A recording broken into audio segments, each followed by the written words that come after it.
Friends, कैसे आप लोग? उम्मीद करते हैं कि एकदम बढ़िया होंगे और अपनी एग्ज़ाम की तैयारी, जो आने वाला एग्ज़ाम है उसका तैयारी भी आप लोग एकदम बेहतर तरीके से कर रहे होंगे। लेकिन कोई कोई बच्चे ऐसे हैं जो ये सोचते हैं कि अभी हमारा एग्ज़ाम में बहुत टाइम है। उनके लिए हम एक बात बताना चाहेंगे कि ऐसा कभी मत सोचिएगा, क्योंकि जो टाइम आता है ना वो आपको पढ़ने में, जब आप पढ़ने लगिएगा तो फिर लगेगा काश और टाइम होता। और यही रीज़न है कि लास्ट टाइम में आपको जो है आपके पास टाइम बहुत कम बचेगा। आज जो है हम लोग पढ़ने वाले हैं वो हमारा हिस्ट्री का चैप्टर 1 ईंट मनके तथा अस्थियां। अब आप लोगों को लग रहा होगा ईंट का मतलब तो आप लोग सब जानते ही हैं कि ईंट होता क्या। आप लोग घर बना हुआ तो देखे ही हैं। ईंट का जो पक्के मकान होते हैं वो तो आप लोग बने हुए देखे होंगे। वो किस चीज़ का बना हुआ रहता है? वो ईंट का बना रहता है। अब ईंट क्या होता है?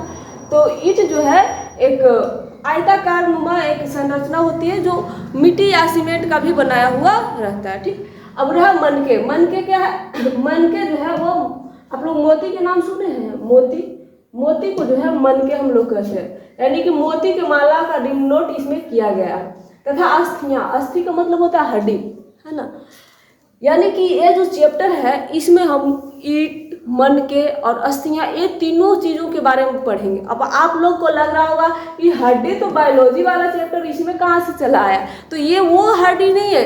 ये जो पहले, आज के हजारों साल पहले जो हड्डियाँ थी, जो हम लोग को आज अवशेष के रूप में मिल रहा है, उसके बारे में हम लोग जानेंगे कि हड्डियाँ जो है कहाँ से, किस मात्रा में मिली है और कितने वर्ष पुराना है। ठीक है, यानी कि इसमें जो है हड़प्पा सभ्यता के बारे में हम लोग जो है वो पढ़ने वाले हैं। अब आप लोगों को लग रहा होगा कि ये हड़प्पा सभ्यता क्या है।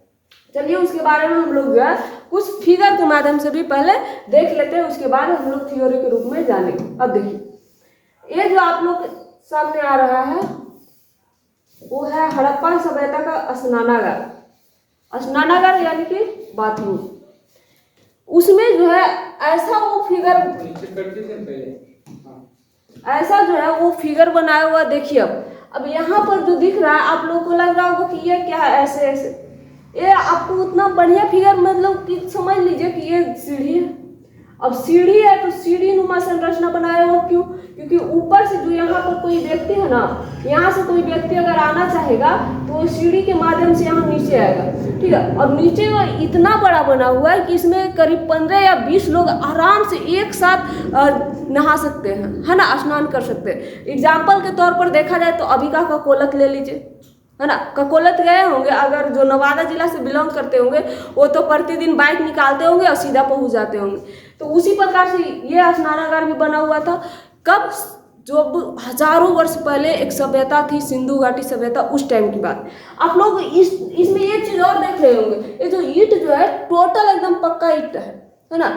कच्चे मकान का कहीं, इसमें कच्चे ईंट का कहीं नजर भी आपको नहीं पड़ेगा कि कच्चा ईंट कहीं लगा हुआ है या मिला हुआ है। देखिए जो भी बना हुआ है ये एकदम पक्के मकान का, पक्के ईंट का बना हुआ। इसमें देखिए यहाँ जो है नाली टाइप के, नाली नुमा निकाला हुआ है, यानी कि जो घर रहेंगे ना उससे एकदम नाली एकदम श्योर निकल जाना चाहिए। कुछ शहर में आप देखिएगा, कुछ शहर ऐसे हैं जहाँ आज भी वो बढ़िया से अपना पानी बढ़िया से नहीं निकाल पाते, है ना। जो छोटे मोटे शहर है जहाँ पानी बहुत ज़्यादा निकलता है लेकिन रोड के किनारे नाला सही से नहीं बनाया हुआ, जिसकी वजह से नाला का पानी सारा के सारा रोड पे आ जाता है। लेकिन आज से हजारों वर्ष पहले जो हमारी सभ्यता थी, सिंधु घाटी सभ्यता, इसमें पहले से ही पक्के ईंट का ही नाला बनाया हुआ था। समझ जाइए कितना इम्पोर्टेंट, मतलब कि यह चैप्टर कितना इम्पोर्टेंट है आप लोग के पढ़ने के लिए। इंटरेस्टिंग होना चाहिए पहले के बारे में जानने के लिए आपको, है ना। पहले ऐसा था, आप लोग किन्हीं का घर अगर पक्के मकान का होगा तो लग रहा होगा हो हम तो दुनिया के पूरा अमीर व्यक्ति। नहीं बाबू, आज के बहुत साल पहले भी लोग जो है ना ऐसा जीवन यापन करते थे, सुख सुविधा के साथ पूरे एकदम पक्के मकान में रहते थे और नगरीय जीवन व्यतीत करते थे। नगरीय कहने का मतलब शहरीय जीवन, है ना। देखिए इसमें आपको बहुत सारी चीज देखने को मिलेगा। ये तो जो लोग थे ना वो इस प्रकार से रहते थे कि आपको उतना आप सोच भी नहीं सकते, इतना अच्छा जिंदगी जी रहे थे। चलिए उसके बारे में अब हम लोग को जानना है कि हड़प्पा सभ्यता होता क्या है ना। हड़प्पा सभ्यता होता क्या, कहते किसे, तो हड़प्पा सभ्यता वो सभ्यता है जिनका खोज दयाराम साहनी के द्वारा करीब 1921 ईस्वी में किया गया था। कब किया गया था, तो 1921 ईस्वी में। याद रखिएगा कि हड़प्पा सभ्यता का खोज जो है वो 1921 ईस्वी में दयाराम साहनी के द्वारा किया गया था, है ना। दयाराम साहनी जो थे, इन्हें कुछ वैसा अवशेष मिला है जिससे यह ज्ञात कर पाए कि नहीं, हम लोग के रहने के पहले भी बहुत सारे लोग थे वो रहते थे। तो इसके सूची के बारे में हम लोग जानेंगे कि हम लोग को इस चैप्टर में पढ़ना क्या क्या। पहले नंबर तो इसका परिचय जो इंडस वैली सिविलाइजेशन यानी सिंधु घाटी सभ्यता, इसका पूरा परिचय हम लोग जानेंगे, है ना। उसके बाद हड़प्पा सभ्यता पूरा डिटेल में उसको जानेंगे। इसके प्रमुख शहर, उससे प्राप्त वस्तुएं, जो हड़प्पा सभ्यता के प्रमुख, ऐसा तो नहीं है कि हड़प्पा एक जगह तो एक ही जगह में सीमित होगा, इसके बहुत सारे क्षेत्र है ना। हड़प्पा हो गया, मोहनजोदड़ो हो गया, भोगवा हो गया, लोथल हो गया, कालीबंगा हो गया, इस प्रकार से बहुत सारे सभ्यताएं हैं जो इसके क्षेत्र के अंतर्गत आते हैं। उसके बाद है हड़प्पा सभ्यता की नगर योजना, ये बहुत इंपॉर्टेंट है, इसको VVI मान लीजिए। इससे आपका जो है एग्जाम में पूछे जाने के चांसेस बहुत रहते हैं, ठीक है। उसके बाद हड़प्पा सभ्यता का ये शुरुआत हुआ, दुख बाबू, कोई भी चीज़ अगर शुरुआत होता है तो उसका अंत होना जरूरी है। अगर ना अंत होगा तो फिर समझ रहे हो ना आने वाला कल में क्या हो सकता है। कोई व्यक्ति सपोज कीजिए, अगर कोई व्यक्ति पैदा हो जाए, वो कभी मरे ही नहीं, तो क्या दुनिया में जगह रह पाएगा, नहीं रहेगा। उसी प्रकार से हड़प्पा सभ्यता का भी अंत एक न एक दिन हो गया था। उसी प्रकार से हमारा जो एक कलयुग चल रहा है, झूठ बोलने का युग ना, एक उम्मीद, एक अनुमान के अनुसार कह सकते हैं कि इसका भी अंत होगा। बहुत सारे लोग झूठ बोलने लगे, आप लोग भी झूठ अगर बोलिएगा तो सोच लीजिए वो दिन करीब आ जाएगा। अब झूठ आप लोग क्या बोलिएगा, यही झूठ बोलते होंगे कि ना पढ़ते हुए भी कहते होंगे हम तो हर रोज स्टडी कर रहे हैं, रोज पढ़ रहे हैं। ऐसा नहीं करना है, हर रोज पढ़ना है और एग्जाम में अच्छे नंबर लाने हैं, ठीक है। तो इसका विषय सूची आप लोग टॉपिक्स क्या क्या पढ़ना है वो देख लीजिए। चलिए हम लोग परिचय में जानते हैं हड़प्पा, है ना। हड़प्पा जो है, हड़प्पा वो आपको हड़प्पा नामक जगह से मिला। हड़प्पा नामक जगह पर जब खुदाई किया गया उस समय हमें कुछ अवशेष मिले। क्या मिले, अवशेष मिले, ईंट वगैरह मिला। तो लोगों को लगा कि अरे ये क्या मिल रहा है ना। ये अब देखिए को आप जब किसी चीज़ को, मान लिया जाए घर बना रहे हैं, ठीक है, एक जगह आप घर बना रहे हैं, वहाँ अगर आप खुदाई करते हैं और खुदाई के दौरान कुछ ऐसी अजीब अजीब चीज़ें मिले जो आप आज के पहले न देखे हो, तो आपको आश्चर्यचकित आप होइएगा कि नहीं होइएगा, ये आया तो आया कहाँ से। उसी प्रकार से जब इसकी खुदाई चल रही थी हड़प्पा की, तो वहाँ पर कुछ अवशेष मिला, है ना। हड़प्पा नामक जगह से कुछ वैसा अवशेष मिला अंदर से, जिसके वजह से इस सभ्यता का नाम हड़प्पा सभ्यता रख दिया गया। क्या रख दिया, हड़प्पा सभ्यता, ठीक है। अब ध्यान से समझिएगा, अब कौन ऐसा व्यक्ति थे जिन्हें मतलब कि ये सब चीजें मिली। तो इन हड़प्पा सभ्यता का खोज जो है 1921 ईस्वी में किया गया था। कब किया गया था, 1921 ईस्वी। इनका खोज करने वाले एक व्यक्ति थे बाबू, जिनका नाम था दयाराम साहनी। क्या नाम था, दयाराम साहनी। यह जो थे, इनको हड़प्पा सभ्यता का पिता भी बोला जाता है, ठीक है। तो आपसे अगर पूछा जाएगा कि बताइए हड़प्पा सभ्यता का खोज करने वाले व्यक्ति कौन थे, तो वो थे दयाराम साहनी, ठीक है। हड़प्पा सभ्यता को अब कुछ बच्चे के मन में ऐसा भी बातें आ रहा होगा कि आप कह रहे हैं कि हड़प्पा सभ्यता का नाम हड़प्पा इसलिए रखा गया क्योंकि हड़प्पा शहर के किनारे, हड़प्पा जगह के किनारे था। तो इसी सभ्यता को हम सिंधु घाटी सभ्यता क्यों कहते हैं, हाँ, सिंधु घाटी सभ्यता क्यों कहते हैं, क्योंकि बाबू यह जो है सिंधु नदी से रिलेटेड है, सिंधु नदी के किनारे बसी हुई सभ्यता है, इसलिए हड़प्पा सभ्यता को सिंधु सभ्यता के नाम से भी हम लोग जानते हैं, ठीक है। चलिए कुछ जान लेते हैं अब इतिहास। देखो एक चीज और समझो, जो हम हड़प्पा सभ्यता पढ़ रहे हैं वो इतिहास कहलाएगा। यानी कि हम अगर सब्जेक्ट का नाम दें तो हड़प्पा सभ्यता को इतिहास सब्जेक्ट के अंतर्गत पढ़ते हैं। आखिर क्यों, ये हिस्ट्री शब्द होता क्या है ना, हिस्ट्री शब्द होता क्या। चलिए तो थोड़ा सा हम लोग हिस्ट्री शब्द के बारे में पहले जान लेते हैं। जो हिस्ट्री शब्द है ना, वो है ना। हिस्ट्री शब्द वो एक ग्रीक भाषा है। कौन सा भाषा है? वो ग्रीक भाषा है ना। हिस्ट्री शब्द जो है वो ग्रीक भाषा है। और हिस्ट्री शब्द जो है वो किससे बना है? तो हिस्टोरिया नामक शब्द से बना है। हिस्टोरिया कौन सा शब्द से बना है? हिस्टोरिया। हिस्टोरिया यह कौन सी भाषा का शब्द था? तो ग्रीक भाषा का शब्द था, है ना। हिस्ट्री जो हिस्टोरिया शब्द है वो ग्रीक भाषा का शब्द है। अब आप लोग को लग रहा होगा कि हिस्टोरिया का मतलब होता क्या? हिस्टोरिया का मतलब होता है किसी के बारे में पूछताछ या जांच पड़ताल करना, है ना। किसी के बारे में पता लगाना, है ना। इसका मतलब क्या होता है? पूछताछ। क्या होता है? पूछताछ। जैसे हम किसी का हिस्ट्री लेते तो क्या करता है? हिस्ट्री लेना मतलब क्या होता है? उसके बारे में सारे डिटेल्स इकट्ठे करने, है ना। उसके बारे में जांच करने, यही ना कहलाता है हिस्ट्री का मतलब। जैसे कोई आया, कोई मान लिया अगर आपके पास मोबाइल फोन है, कोई अननोन व्यक्ति का कॉल आता है तो हम उसकी हिस्ट्री में जाकर चेक करते हैं इसका ट्रू कॉलर पे क्या नाम शो करता है, ये कौन है, कहाँ का है। तो इस प्रकार हिस्ट्री का मतलब क्या होता है? पूछताछ या फिर जांच। क्या होता है? जांच। जांच पड़ताल भी आप समझ सकते हैं, ठीक।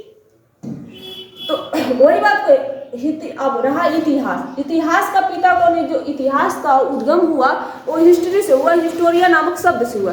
लेकिन इतिहास जो शब्द है इसको देने वाले कौन है? इसको फादर कौन है? तो इसके फादर है हेरोडोट। कौन है? हेरोडोट। यानी कि हेरोडोट को इतिहास का पिता कहा जाता है। हिस्ट्री का जो है फादर ऑफ हिस्ट्री वो किन्हें माना जाता है? तो हेरोडोटस को माना जाता है। हिस्ट्री जो शब्द है वो ग्रीक भाषा का शब्द। अब ग्रीक क्या होता है? ग्रीक जिस प्रकार से हमारा हिंदी हो गया, अंग्रेजी हो गया, उर्दू हो गया, अनेक प्रकार की भाषाएं हैं, उसी प्रकार से ये जो ग्रीक है ना, ग्रीक, लैटिन, ये सभी एक प्रकार से क्या है? भाषा, ठीक है। ये जो शब्द है हिस्ट्री शब्द जो है इस हिस्टोरिया नामक शब्द से लिया गया है, जिसका अर्थ होता है पूछताछ या जांच या वास्तविक रूप से घटित होने वाली घटनाओं के बारे में ज्ञान करना। वास्तविक रूप से, उसका हिस्ट्री का मतलब होता है वास्तविक रूप से जो घटनाएं घट रही है उसके बारे में। हिस्ट्री जो शब्द है वो ग्रीक भाषा से लिया गया। ग्रीक जिस प्रकार से हमारा अनेक प्रकार के भाषाएं होते हैं, हिंदी, अंग्रेजी, उर्दू या लैटिन, उसी प्रकार से ग्रीक भाषा भी जो है हिस्ट्री से लिया गया। हिस्ट्री का वास्तविक पता लगाना, किसी के बारे में फेक जानकारी आप लगा लीजिएगा वो उसका हिस्ट्री नहीं होगा। जैसे कोई बच्चा को ऐसा लगेगा कि मेरे बारे में हिस्ट्री लेना, तो पहले नंबर तो मेरा रियल नाम जानेगा, उसके बाद हम रहते कहाँ, उसके बाद मेरा अस्थाई पता क्या है, मेरा घर कहाँ। तो वास्तविक ज्ञान की जानकारी मिलना ही उसका हिस्ट्री कहलाएगा। ऐसा नहीं कि हम रह रहे हैं कहीं और आप किसी माध्यम से पता लगा लिए कि मेरा घर पाकिस्तान में है, वो आपका जो हिस्ट्री उसमें आप मेरा हिस्ट्री नहीं निकाल पाइए। हिस्ट्री का मतलब होता है रियल जानकारी, वास्तविक घटना, ठीक है। इतिहास हुआ। अब देखिए बात आया, चलिए हम लोग तो इतिहास शब्द जो है वो आया कहाँ से इसके बारे में पता लगा लिए। इतिहास के पिता कौन है? हेरोडोट, उनके बारे में जानकारी ले लिए। अब इतिहास जो है हिस्ट्री वो कौन भाषा का शब्द है ये भी जान लिए कि ये ग्रीक भाषा का शब्द। अब ये इतिहास होता क्या है? हिस्ट्री कहते किसे? तो इतिहास वह ज्ञान है ना, इतिहास वह ज्ञान है जो अतीत में घटित घटनाओं से संबंधित होता है और जो घटनाएं प्रत्यक्ष या अप्रत्यक्ष रूप से वर्तमान से जुड़ी होती। इतिहास वह शब्द है ना, इतिहास वह ज्ञान है, वह नॉलेज है जो अतीत में घटी है। अतीत का मतलब पहले जो घट चुका है, हमारे भविष्य में हमारे भूत में जो घट चुका, पास्ट में जो हो चुका है वो घटित घटनाओं से संबंधित है, लेकिन उसका प्रभाव अगर वर्तमान में भी पड़ रहा है उसी को हम लोग जो है वो इतिहास कहते हैं। अब जैसे हम लोग को पता है कि अंग्रेज आया था पता है, क्योंकि हमने उसका हिस्ट्री निकाल रखा है ना।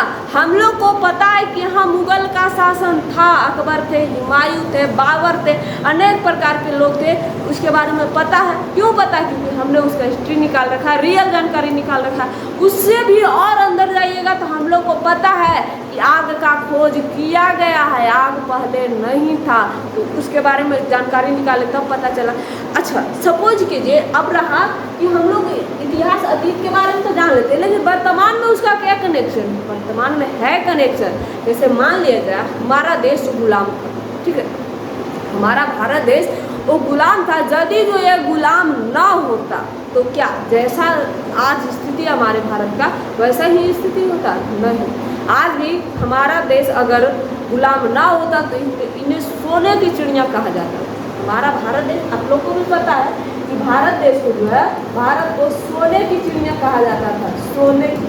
अब आप लोग तो समझ रहे होंगे कि सोने की चिड़िया, बताओ सोना का हम लोग को एक रिंग खरीदने में इतना पैसा लगता है जिसका हम लोग बहुत कम मात्रा में खरीद पाते। अब सोने की चिड़िया कहा जाता था, यानी कि यहाँ इन्हें सोने का चिड़िया कहने का मतलब इन्हें अमीर नाम से पुकारा जाता था। सोने का चिड़िया, अब इसको जो है सीधा सीधा अमीर ना कह के उसे एक पद दे दिया गया कि ये सोने की चिड़िया है ना। तो हमारा जो भारत देश अगर गुलाम ना होता तो ये आज जो है, ये भी आज भी ये सोने की चिड़िया होता है ना। आज भी क्या होता है? सोने की चिड़िया होता। तो इसका कहीं ना कहीं गुलाम होने का जो हमारा हिस्ट्री था, अतीत था, अतीत में अगर ये गुलाम हो गया, इसका प्रभाव आज भी है कि आज भी यह विकसित देश में इसकी गिनती नहीं हो पा रही है, आज भी विकासशील में इसका गिनती है ना। हाँ, धीरे धीरे प्रयास रहा तो आगे चल के यह विकसित हो जाएगा, वो बात अलग है। लेकिन यदि जो यह गुलाम ना हुआ रहता तो अभी ही विकसित रहता। समझ रहे हैं? वही बात को यहाँ कहा गया है कि प्रत्यक्ष या अप्रत्यक्ष रूप से, जरूरी नहीं कि जो हमें सामने दिख रहा है वही एक तरीका हो सकता है कि यह उसी की वजह से यह जो है अभी इसका इफेक्ट हो। अप्रत्यक्ष रूप भी बहुत सारी ऐसी चीज़ें रहती है, जैसे हमारा भारत और झारखंड बिहार और झारखंड जो अलग हुआ, यह अप्रत्यक्ष रूप से बिहार को वह कंगाल बना गया, क्योंकि जब बंटवारा हुआ तो जितने भी उत्खनन क्षेत्र थे वो सारा का सारा झारखंड में चला गया है ना। तो ये अप्रत्यक्ष रूप से हम बिहार वाले लोगों को एक प्रकार से धोखा हुआ। तो जो पहले हमारा अतीत में बीत चुका है वो जरूरी नहीं प्रत्यक्ष, कुछ अप्रत्यक्ष रीजन भी होते हैं जिसका प्रभाव जो है वह वर्तमान में पड़ते रहता है। इतिहास में यह घटनाएं न घटित होती तो शायद वर्तमान की स्थिति कुछ और होती। बिल्कुल बात सही है। यदि जो इतिहास में हमारे देश, हमारे राज्य या फिर हमारे जो सभ्यता है उसमें अगर कुछ घटनाएं ना घटी हुई रहती तो आज स्थिति अलग होता। अब स्थिति अलग होता कहने का मतलब जरूरी नहीं है कि हम अमीर ही होते या फिर जरूरी नहीं है कि हम गरीब ही होते। समझ में आ रहा है ना? रीजन कुछ और भी हो सकता है ना। अगर पहले हम गुलाम थे तो हम अभी अमीर रहते, अगर ना गुलाम होते तो। यदि जो हम पहले गुलाम थे तो अभी ना गुलाम होते तो अमीर रहते, लेकिन हो सकता उस टाइम हम गुलाम ना होकर बाद में वर्तमान में गुलाम हो जाते तो वर्तमान में गरीब हो जाते, है ना। तो उम्मीद करते हैं कि ये सब बातें आप लोगों को समझ में आ चुका है। इसमें से जो चीज़ें हम अंडरलाइन कर रहे हैं, जैसे हिस्ट्री का पूरा हेरोडोटस, तो ये सब चीज़ पर विशेष ध्यान दे दीजिएगा, ठीक है। कहाँ से आया तो ये ग्रीक शब्द हिस्टोरियन नामक शब्द से लिया गया है, ठीक ना। ये 2-3 बात को आप लोग जो है बेहतर तरीके से याद कर लीजिएगा, है ना। इतिहास वह समय है जो बीत चुका है। इतिहास वह समय है जो बीत चुका है। इतिहास ये नहीं कहेंगे जैसे अभी कुछ हो रहा है, अभी हम कुछ कर रहे हैं तो बोलेंगे हम इतिहास में ये चीज़ कर रहे हैं, नहीं। इतिहास आप जो अभी पढ़ाई पढ़ रहे हैं इसके 1 मिनट पहले की चीज़ें आपका इतिहास में ऐड होते जा रहे हैं। 1 मिनट पहले, जैसे अभी मान लिया जाए 1 बज रहे तो 1 बज के जो 12:59 में आप जो बोले जो किए वो आपका इतिहास में बनते जा रहा है। तो इतिहास जो है अभी के वर्तमान के में जो इसके पहले जो बीते थे उसको ही हम लोग इतिहास कहते हैं। यानी कि जो बीत चुका है उसको और आगे होने की कोई संभावना नहीं है, ठीक है। उसमें कुछ विशेष घटनाएं हुई थी जिसका प्रमाण आज भी है हमारे पास। कुछ इतिहास में ऐसा बीतता है, अतीत में कुछ ऐसा बीतता है जिसकी घटनाएं हमारे पास आज भी रहती है। कुछ चीज़ें हमारे पास आज भी मौजूद रहती है जिसकी वजह से हम जो है उसे समझ पाते हैं। यह प्रमाण लिखित और मौखिक रूप दोनों हो सकते हैं, ठीक है। इतिहास में जो घटनाएं, अतीत में जो घटनाएं घटी है उसका प्रमाण हमें मिलते हैं और वो प्रमाण मौखिक और लिखित दोनों हो सकते हैं। अब लगा आप लोग को लिखित कैसे होगा? ऐसे हम लोग को पता है कि यहाँ बोध गया में गौतम बुद्ध को ज्ञान की प्राप्ति हुई। अब हम लोग किस आधार पर कह सकते हैं कि गौतम बुद्ध को ज्ञान की प्राप्ति हुई थी, जबकि हम लोग तो ना देखे थे। तो कुछ चीज़ें हैं, अवशेष हैं, कुछ वैसा संकेत मौजूद प्रमाण मिलते हैं जैसे गौतम बुद्ध का फिगर, पीपल का ब्रिज, उनके अलग अलग संरचनाएं मिलती है, जिससे हमें यह प्रूफ होता है कि ये बात सत्य, ठीक है, ये बात क्या है, सत्य। बहुत सारी चीज़ें, अब हड़प्पा को ही ले लीजिए, हड़प्पा में कहीं कहीं पर आपको हड्डी मिलता है, कहीं कहीं पर आपको मृतकों का टीला मिलता है, कहीं से आपको चावल मिलता है तो कहीं से आपको चावल की भूसी मिल रहा है। आप लोग को लग रहा होगा कि चावल कोई और सभ्यता से मिलेगा, भूसी कोई और सभ्यता से मिलेगा, तो मिला है, ऐसा प्रमाण मिला है। अब हम लोग आप लोग तो जाकर न रख दिए, जो इतिहासकार उसको जाकर पता लगाया, उसके अनुसार जो मिला वो बेचारा बुक में ऐड किया। एक चीज़ और जान लीजिएगा, इतिहास में जो लिखा रहता है वो एग्जैक्ट डेटा नहीं रहता है। इतिहासकार उसको जो है एक अनुमान तौर पर जो है हम लोग के सामने प्रदर्शित करता है ना। वो हमारे यह प्रमाण लिखित और मौखिक भी हो सकते हैं या फिर सांकेतिक भी हो सकते हैं। जैसे कुछ चीज़ें रहे, मान लिएगा ये कोई शेर का फिगर हो और ये कोई आदमी का फिगर हो, है ना। अब कोई आदमी इसको अगर कुछ चीज़ें से मार रहा है तो हम देख कर समझ सकते हैं उस फिगर से यह व्यक्ति जो है यह शेर को मारना चाहता है। तो कुछ चीज़ जो है हमें इतिहास में संकेत के रूप में भी मिला है, जिसे हम देख कर समझ सकते हैं ये ऐसे था। जैसे आपको सिंधु घाटी सभ्यता में मिलेगा मातृ शतात्मक सभ्यता, इसको क्यों बोलते हैं? क्योंकि इसमें हर जगह माता की पूजा की गई है ना, जिसके आधार पर हम कह सकते हैं कि यह मातृ शतात्मक। आज की जो सभ्यता आज हमारा वर्तमान में चल रहा है वो पित्रात्मक सभ्यता है। सभ्यता कहने का मतलब यहाँ पर देखिए हर चीज़ में पिता का नाम आगे लिखा था। आप अपना एड्रेस भी लिखते हैं, ध्यान दिए एक बात, आगे पहले पापा के नाम लिखते हैं, उसके बाद मम्मी के नाम लिखते होंगे, लिखते हैं कि नहीं लिखते हैं, झूठ मत बोलिएगा, है ना। तो आज की जो सभ्यता है, आज के जो लोग जी रहे हैं वो पिता को ज़्यादा, समाज में पिता को ज़्यादा वैल्यू दिया जा रहा है, जबकि जो सिंधु घाटी सभ्यता थी उसमें मातृ शतात्मक थी, उसमें माताएं की वैल्यू दी गई थी, ठीक है। चलिए हड़प्पा सभ्यता या सिंधु घाटी सभ्यता, सिंधु लिखा होगा बाबू, इसको सिंधु समझ लीजिएगा, है ना। एक सिंधु घाटी सभ्यता, कैसी सभ्यता?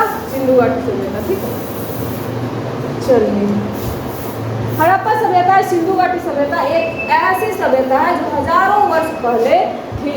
ये जीवन हम लोग आज जी रहे हैं, यह जीवन आज से हजारों वर्ष पहले इस सभ्यता के लोग जी रहे थे, उसी का नाम हड़प्पा सभ्यता। देखिए इसमें इतिहासकार शाब्दिक तौर पर यह बताना चाहता है कि जो सभ्यता, जो जीवन यापन आज हम लोग कर रहे हैं पक्के ईंटों की मकान में, नगरियों में, मतलब नगर में, आज जो भी लोग, आज कोई लोग क्यों नहीं देहात एरिया में, ग्रामीण क्षेत्र में रहना चाहते हैं? क्योंकि उन्हें नगर अधिक पसंद है ना, वहाँ सुख सुविधाएं मिलती है ना, वहाँ जीवन यापन सही ढंग से हो सकता है। तो ये मत सोचिएगा कि आज जो है ये सभ्यता आज का बना हुआ, आज हम लोग शहर में रह रहे हैं बोले आज ही ये नया नया मिला, नहीं। आज के हजारों वर्ष पहले भी लोग जो है वो इस तरह से जीवन जी रहे थे, जिस प्रकार से आज हम लोग जीवन जी रहे है ना। और यह जो है जगह हड़प्पा जो सभ्यता है, ये हड़प्पा नामक जगह से मिला है, इसलिए इस सभ्यता को हड़प्पा सभ्यता कहते हैं, ठीक है।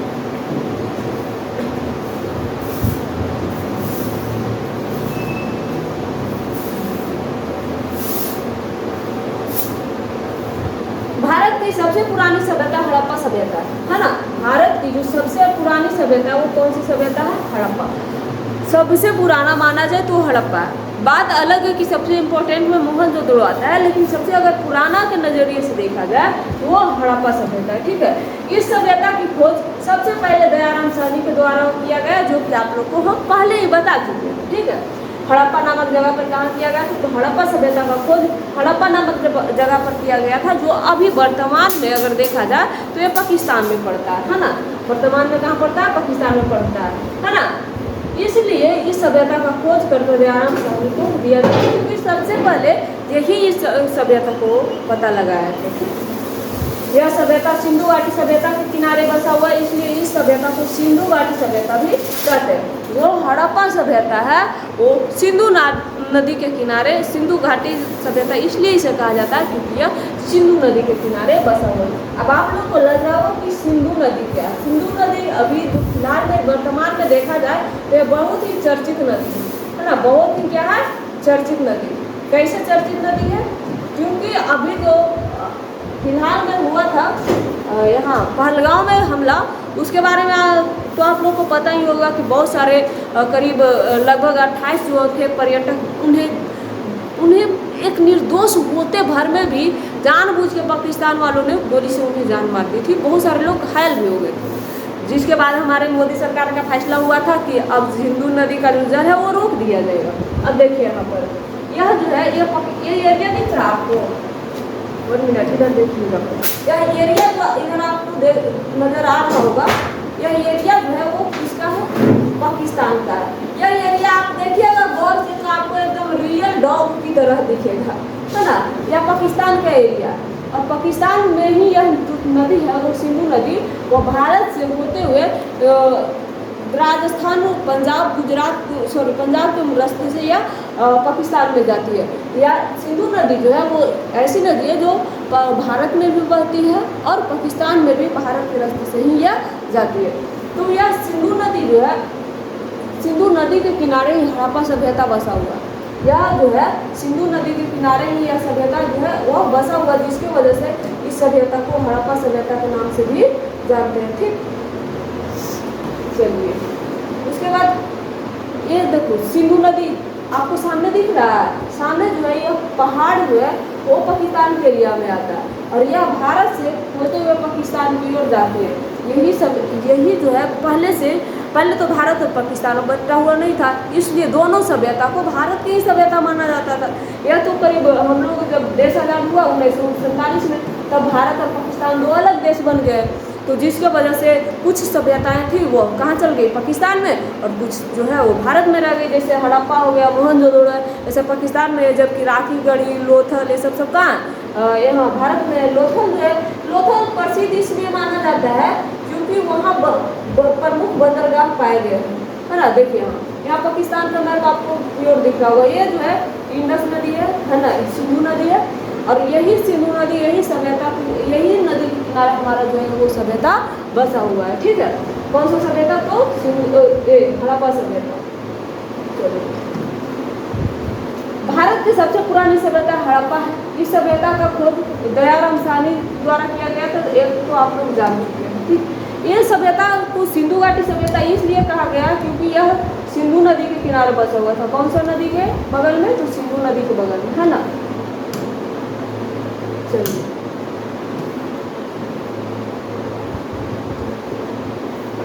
यह सभ्यता सिंधु नदी के किनारे बसा हुआ, इसलिए इसे हड़प्पा सभ्यता कहते हैं। सिंधु घाटी सभ्यता हड़प्पा संस्कृति को भी, मतलब कि सिंधु घाटी जो सभ्यता है इसे हड़प्पा संस्कृति के भी नाम से जानते हैं हम लोग जो।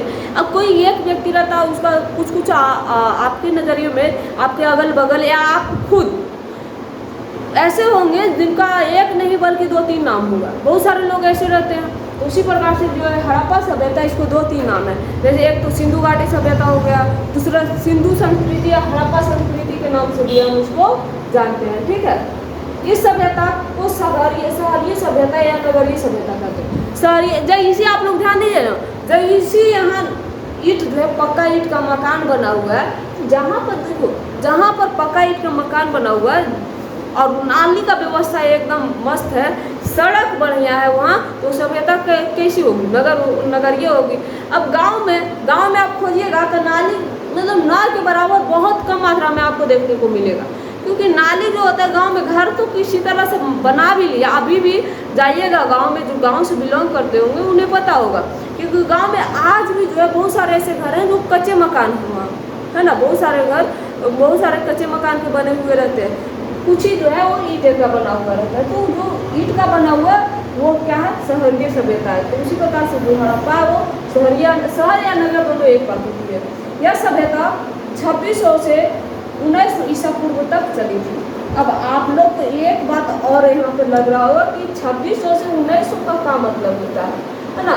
हम लोग तो 2020 से अगर 2025 में जाते हैं, बढ़ते क्रम में आगे बढ़ते हैं। अब ये उल्टा कैसे हो गया भाई। हाँ, 2600 पहले बड़ा ज़्यादा है, छोटा कम।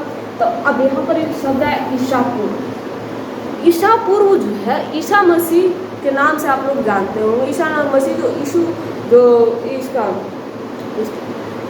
कौन थे, यीशु मसीह का जो जन्म हुआ था, इनके पहले क्रिश्चियन समुदाय आप लोग जानते हैं, क्रिश्चियन है ना, क्रिश्चियन जो समुदाय रहते हैं जो है, जिस प्रकार से हमारा हिंदू हो गया, मुस्लिम हो गया, उसी प्रकार से क्रिश्चियन एक धर्म है ना, उसमें यीशु मसीह की पूजा की जाती है। अब यीशु मसीह के जन्म के पहले जितने डेट थे वो सब उल्टा होता था। जैसे आज 10 तारीख है ना, आज 10 तारीख है तो कल 9 तारीख रहेगा, उसके बाद 8 तारीख आएगा, उसके बाद 7 तारीख आएगा, इस प्रकार से उसका जो है वो डिसेंडिंग ऑर्डर था, ठीक है। लेकिन जब ईसा मसीह का जन्म हो गया, ईसा मसीह का जन्म हो गया, उसके बाद फिर सीधा चलने लगा, 1 के बाद 2, 2 के बाद 3, 3 के बाद 4, 4 के बाद 5। तो हम लोग जो है, हम लोग का जन्म, जो हम लोग अभी जीवन जी रहे हैं वो ईसा मसीह के जीवन, मतलब कि ईसा मसीह के जन्म के बाद जी रहे हैं। इसलिए हम लोग जो है वो सही ऑर्डर में गिनती करते हैं। जैसे मान लीजिए 2001 तो 2002, 2003, 2004, 2005, इस प्रकार से 2018, 19, 20 ऐसे। लेकिन पहले ईसा मसीह के जन्म के पहले घटनाएं हैं, इसलिए उल्टा लिखा हुआ। यानी कि देखा जाए तो 2019 से 2020 से 2020, 21, 22, 23, 24, 25, 26, यानी कि यह जो है लगभग 700 वर्ष तक, है ना, अब 700 वर्ष तक यह सभ्यता रही। जो हमारा हड़प्पा सभ्यता वह करीब 700 वर्ष तक चली थी, ठीक है। इस सभ्यता का खोज 1921 में हुआ था, ये कई बार हम आप लोग को बता चुके हैं, है ना। अब है हड़प्पा सभ्यता का नाम हड़प्पा क्यों पड़ा, है ना। आपके मन में यह विचार आया होगा कि हड़प्पा सभ्यता, अभी तो आप लोग को बता चुके हैं कि हड़प्पा सभ्यता का खोज, हड़प्पा सभ्यता दयाराम साहनी के द्वारा हड़प्पा नामक जगह पर किया गया था, क्योंकि इस सभ्यता के बारे में सबसे पहले जानकारी हड़प्पा नामक स्थान से मिली थी। इसलिए इस स्थान को जो है, यानी कि इसको हड़प्पा सभ्यता का नाम दे दिया गया, है ना। उसके बाद हड़प्पा सभ्यता को सिंधु घाटी सभ्यता क्यों कहा गया, क्योंकि हम लोग को पता है, अभी हम लोग आप लोग को बताएं कि यह जो है सभ्यता वह सिंधु नदी के किनारे बसी हुई है। इसलिए हड़प्पा सभ्यता को जो है यह सिंधु नदी के किनारे बसी हुई, इसलिए क्यों बसी हुई, क्योंकि देखो नदी के किनारे कोई भी सभ्यता, जितनी भी सभ्यताएं थी ना, लगभग हर सभ्यता सिंधु नदी, मतलब अलग अलग नदी, जरूरी नहीं सिंधु नदी, माफ कीजिएगा, लेकिन हर सभ्यता अलग अलग मतलब कि नदी के किनारे बसी हुई है ज़्यादातर, क्योंकि नदी के किनारे रहने से उसे व्यापार करने में सुविधा पड़ती थी, खेती बाड़ी करने में सुविधा पड़ती थी, अन्य प्रकार की जो है वह सुविधाएं, नदी से पानी पीने का सुविधाएं वह जो है वो मिलती थी। हाँ, इसकी मतलब कि नदी यही सब सहायता की वजह से, व्यापार की सहायता मिल जाए या खेती बाड़ी की सहायता मिल जाए, जिसकी वजह से जो है यह हर सभ्यता जो है नदी के किनारे ही बसती थी। और जो ये हड़प्पा सभ्यता है वो सिंधु नदी के किनारे इसीलिए बसी हुई है, ताकि जो है यह अपना मतलब व्यापार में अच्छा खासा आगे वर्चस्व बना सके, ठीक है। तो आज इतना ही रखते हैं, मिलते हैं आपसे कल का वीडियो में। ये पूरा नहीं हुआ है, अभी जो है आधा ही हुआ है, आधा आपको कल पढ़ाया जाएगा। तो आप इसको जो है कम से कम 2 या 3 बार रिवीजन कर लीजिएगा और कॉपी पे नोट्स बनाइएगा जरूर, ठीक है। मिलते हैं आपसे नेक्स्ट वीडियो में।